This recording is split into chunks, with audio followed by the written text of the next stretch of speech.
എല്ലാവർക്കും നമസ്കാരം. ടഫ് ചോദ്യങ്ങൾ എന്ന സെഷനിലേക്ക് സ്വാഗതം. ഇന്ന് ചോദ്യം സെലക്ട് ചെയ്തിരിക്കുന്നത് ഡിഗ്രി ലെവൽ പ്രിലിംസ് ക്വസ്റ്റ്യൻ പേപ്പറിൽ നിന്ന് തന്നെയാണ്. അതുകൊണ്ട് തന്നെ ടഫ് ചോദ്യങ്ങൾ എന്ന സെഷനിൽ ഇന്ന് ഡിസ്കസ് ചെയ്യുന്നത് കഴിഞ്ഞ വർഷം നടത്തിയ ഡിഗ്രി ലെവൽ പ്രിലിംസിൻ്റെ ക്വസ്റ്റ്യൻ പേപ്പറിൽ നിന്ന് സെലക്ട് ചെയ്ത ഒരു എക്കണോമിക്സ് ബേസ്ഡ് ആയിട്ടുള്ള ചോദ്യമാണ്. അപ്പോൾ ആദ്യത്തെ സ്റ്റേറ്റ്മെൻറ്റ് നമുക്ക് നോക്കാം. ഇന്ത്യയിൽ RBIക്കാണ് രൂപയും നാണയങ്ങളും പുറത്തിറക്കാനുള്ള കുത്തകാവകാശമുള്ളത്. 2. ഇന്ത്യയുടെ വിദേശ നാണയ ശേഖരം സൂക്ഷിക്കുകയും കൈകാര്യം ചെയ്യുകയും ചെയ്യുന്നത് RBI ആണ്. ഓപ്പൺ മാർക്കറ്റിലെ പ്രവർത്തനങ്ങൾ, ഓപ്പൺ മാർക്കറ്റ് ഓപ്പറേഷൻസ് RBI ചെയ്യുന്നത് ഗവൺമെൻറ്റിൻ്റെ സെക്യൂരിറ്റികളുടെ വിൽപ്പനയും വാങ്ങലും മുഖേനയാണ്. 4ാമത്തെ സ്റ്റേറ്റ്മെൻറ്റ്, നാണ്യപ്പെരുപ്പം ഉണ്ടാകുമ്പോൾ, അതായത് പണപ്പെരുപ്പം ഉണ്ടാകുമ്പോൾ RBI ക്യാഷ് റിസർവ് റേഷ്യോ കുറക്കുന്നു എന്നാണ് പറഞ്ഞിരിക്കുന്നത്. അപ്പോൾ വളരെ ഇമ്പോർട്ടൻ്റ് ആയിട്ടുള്ളതും കോൺസെപ്ഷ്യലും ആയിട്ടുള്ള ഒരു ചോദ്യമാണ്. അപ്പോൾ സ്റ്റേറ്റ്മെൻറ്റ്സ് ഒന്നുകൂടെ വളരെ പെട്ടെന്ന് വായിക്കുക.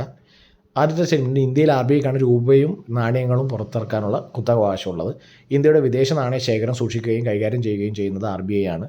ഓപ്പൺ മാർക്കറ്റിലെ പ്രവർത്തനങ്ങൾ RBI ചെയ്യുന്നത് ഗവൺമെൻറ് സെക്യൂരിറ്റികളുടെ വിൽപ്പനയും വാങ്ങലും മുഖേനയാണ്. നാണയപ്പെരുപ്പം ഉണ്ടാകുമ്പോൾ RBI ക്യാഷ് റിസർവ് റേഷ്യോ കുറക്കുന്നു എന്നാണ് പറഞ്ഞിരിക്കുന്നത്.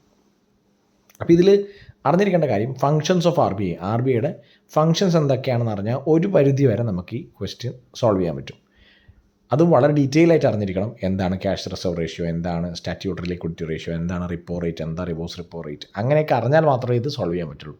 അപ്പോൾ അങ്ങനെ ഡീറ്റെയിൽഡ് ആയിട്ടുള്ള ഒരു അവലോകനം ഉണ്ടെങ്കിൽ മാത്രമേ ചോദ്യം ചെയ്യാൻ പറ്റുള്ളൂ. അപ്പോൾ ആദ്യത്തെ സ്റ്റേറ്റ്മെൻറ്റ്, ഇതിൽ എന്തെങ്കിലും നമുക്ക് ഹിൻഡുകളുണ്ടോ നോക്കാം. ഇന്ത്യയിൽ RBIക്കാണ് രൂപയും നാണയങ്ങളും പുറത്തിറക്കാനുള്ള കുത്തകാവകാശമുള്ളതെന്ന് പറഞ്ഞു. രൂപ ഓക്കെ, നാണയങ്ങളുടെ അവസ്ഥ എന്താ? കോയിൻസ്. ഇതിൽ തന്നെ ഒരു ഉത്തരം കിട്ടും അല്ലേ? കോയിൻസ് ശരിക്കും RBI ആണോ മിൻറ്റ് ചെയ്യുന്നത്? കോയിൻസ് മിൻറ്റ് ചെയ്യുന്നത് സെൻട്രൽ ഗവൺമെൻറ്റാണ്, ഫിനാൻസ് മിനിസ്ട്രിയാണ്. അതുകൊണ്ട് തന്നെ ആദ്യത്തെ സ്റ്റേറ്റ്മെൻറ്റ് തെറ്റായി. കാരണം എന്താ? രൂപയും നാണയങ്ങളും പുറത്തിറക്കാനുള്ള കുത്തകാവകാശം ആർക്കാണ്? RBIക്കാണെന്നാണ് പറഞ്ഞിരിക്കുന്നത്. അപ്പോൾ അത് തെറ്റല്ലേ? കാരണം കോയിൻസ് RBI മിൻറ്റ് ചെയ്യുന്നില്ല എന്ന് പറഞ്ഞു. അത് സെൻട്രൽ ഗവൺമെൻറ് ത്രൂ ഫിനാൻസ് മിനിസ്ട്രിയാണ് ചെയ്യുന്നത്. അപ്പോൾ ആദ്യത്തെ തെറ്റാണ്. ഇന്ത്യയുടെ വിദേശ നാണയ ശേഖരം സൂക്ഷിക്കുകയും കൈകാര്യം ചെയ്യുകയും ചെയ്യുന്നത് RBI ആണ്. ഫോറക്സ് റിസർവ്സുമായി ബന്ധപ്പെട്ടിട്ട് മറ്റൊരു ബാങ്കിനും അധികാരങ്ങളില്ല അല്ലേ? അതുമായി ബന്ധപ്പെട്ടുള്ള ഡീലിങ്സൊക്കെ അവർ ഈ പറഞ്ഞ ഫോറിൻ എക്സ്ചേഞ്ച് ട്രാൻസാക്ഷൻസ് ഒക്കെ ചെയ്യുന്നുണ്ടാവും. പക്ഷേ ഈ ഫോറക്സ് റിസർവ് എന്ന് പറഞ്ഞിട്ട് അതിൻ്റെ എന്താ പറയുക, കീപ്പർ ഓഫ് ഫോറക്സ് റിസർവ് എന്ന് പറയില്ലേ, ഇന്ത്യയുടെ വിദേശ നാണയ ശേഖരം സൂക്ഷിക്കുക എന്നൊക്കെ പറയില്ലേ, അത് RBIയുടെ മാത്രം കാര്യമാണ്. അതുകൊണ്ട് 2ാമത്തെ സ്റ്റേറ്റ്മെൻറ്റ് ശരിയാണ്. അപ്പോൾ 1 തെറ്റാണെന്ന് പറയുമ്പോൾ തന്നെ ഓപ്ഷൻ എ പോയി, ഓപ്ഷൻ ഡിയും പോയി അല്ലേ? 1 തെറ്റാണെങ്കിൽ 1, 2, 4 എന്നുള്ള ആദ്യത്തെ ഓപ്ഷനും പോയി, 1, 4 എന്നുള്ളത് പോയി. കാരണം 1 തെറ്റാണെന്ന് ഓൾറെഡി പറഞ്ഞു കഴിഞ്ഞു. ഇനി ആകെയുള്ളത് സിയും ബിയും ആണുള്ളത്. അപ്പോൾ അതിൽ 2 ശരിയാണ്.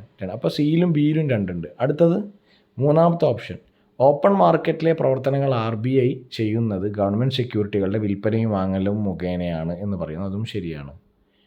പിന്നെ സിയും ബിയും നോക്കി കഴിഞ്ഞാൽ മനസ്സിലാവും 2, 3 2 സ്ഥലത്തും ഉണ്ട്. അതുകൊണ്ട് ഓട്ടോമാറ്റിക്കലി 3 ശരിയാണ്. കാരണം 2, 3 2, 3 4 മാത്രം എന്നാണ് പറഞ്ഞത്. അപ്പോൾ 4 ശരിയാണോ തെറ്റാണോ നോക്കിയാൽ മതി. നാണയപ്പെരുപ്പം ഉണ്ടാകുമ്പോൾ RBI ക്യാഷ് റിസർവ് റേഷ്യോ കുറക്കുന്നു. അപ്പോൾ പൊതുവേ ഇപ്പോൾ ആ സ്റ്റേറ്റ്മെൻറ്റ് വരുമ്പോൾ നമുക്ക് മനസ്സിലാക്കേണ്ടത്, ഇപ്പോൾ ഇൻഫ്ലേഷൻ അഥവാ പണപ്പെരുപ്പം കൂടുമ്പോൾ ഇതിനെ മണി സപ്ലൈ കുറക്കാനാണ് RBI നോക്കുന്നത്.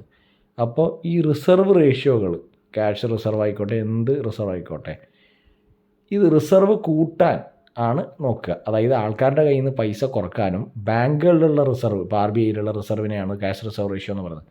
മറ്റ് കോപ്പറേറ്റീവ്, അതായത് ഷെഡ്യൂൾഡ് കൊമേഴ്ഷ്യൽ ബാങ്കുകൾ RBIയിൽ വെക്കുന്ന പൈസയാണ് ഈ ക്യാഷ് റിസർവ് റേഷ്യോ എന്ന് പറയുന്നത്. അപ്പോൾ അതിൻ്റെ ശതമാനം എന്ത് ചെയ്യുക, അല്ലെങ്കിൽ അതിൻ്റെ പെർസെൻറ്റേജ് കൂട്ടുകയാണ് ചെയ്യുന്നതിന്, ആൾക്കാരുടെ കയ്യിലുള്ള മണി സപ്ലൈ കുറക്കുവാൻ വേണ്ടി. അപ്പോൾ എല്ലാ റേഷ്യോസും ഇൻഫ്ലേഷൻ്റെ സമയത്ത് കൂട്ടുകയാണ് ചെയ്യുന്നത്. അതായത് repo, reverse repo, cash reserve ratio, SLR ഒക്കെ കൂട്ടുകയാണ് ചെയ്യുന്നത്. കാരണം ആൾക്കാരുടെ കയ്യിലുള്ള പൈസ സർക്കുലേറ്റ് ചെയ്യുന്നത് കുറക്കാനും ബാങ്കുകളിൽ RBI തിരിച്ച് ലിക്വിഡിറ്റി അബ്സോർബ് ചെയ്യുക എന്ന് പറയും, അതാണ് ചെയ്യുന്നത്. അപ്പോൾ ഇതിൽ ക്യാഷ് റിസർവ് റേഷ്യോ കുറക്കുകയാണെന്ന് പറഞ്ഞത് അല്ല, റേഷ്യോകളെല്ലാം കൂട്ടുകയാണ് ചെയ്യുന്നത്. അപ്പോൾ 4 തെറ്റാണ്. അപ്പോൾ 2ഉം 3ഉം മാത്രമാണ് ഉത്തരം.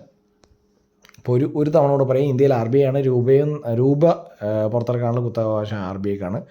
നാണയങ്ങൾ മിൻറ്റ് ചെയ്യുന്നത് ഫിനാൻസ് മിനിസ്ട്രിയാണ്. ഇന്ത്യയുടെ വിദേശ നാണയ ശേഖരം സൂക്ഷിക്കുകയും കൈകാര്യം ചെയ്യുകയും ചെയ്യുന്നത് RBI ആണ്.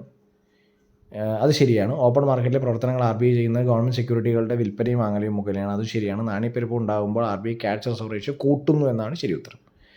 അപ്പോൾ ഇത് മനസ്സിലായി എന്നാണ് വിചാരിക്കുന്നത്. Bye, take care. ഭയങ്കര കോൺസെപ്റ്റ് ബേസ്ഡ് ചോദ്യമാണ്. അതുകൊണ്ട് കൂടുതൽ ആഴത്തിൽ അറിഞ്ഞാൽ മാത്രമേ ഉത്തരം ചെയ്യാൻ കഴിയുകയുള്ളൂ.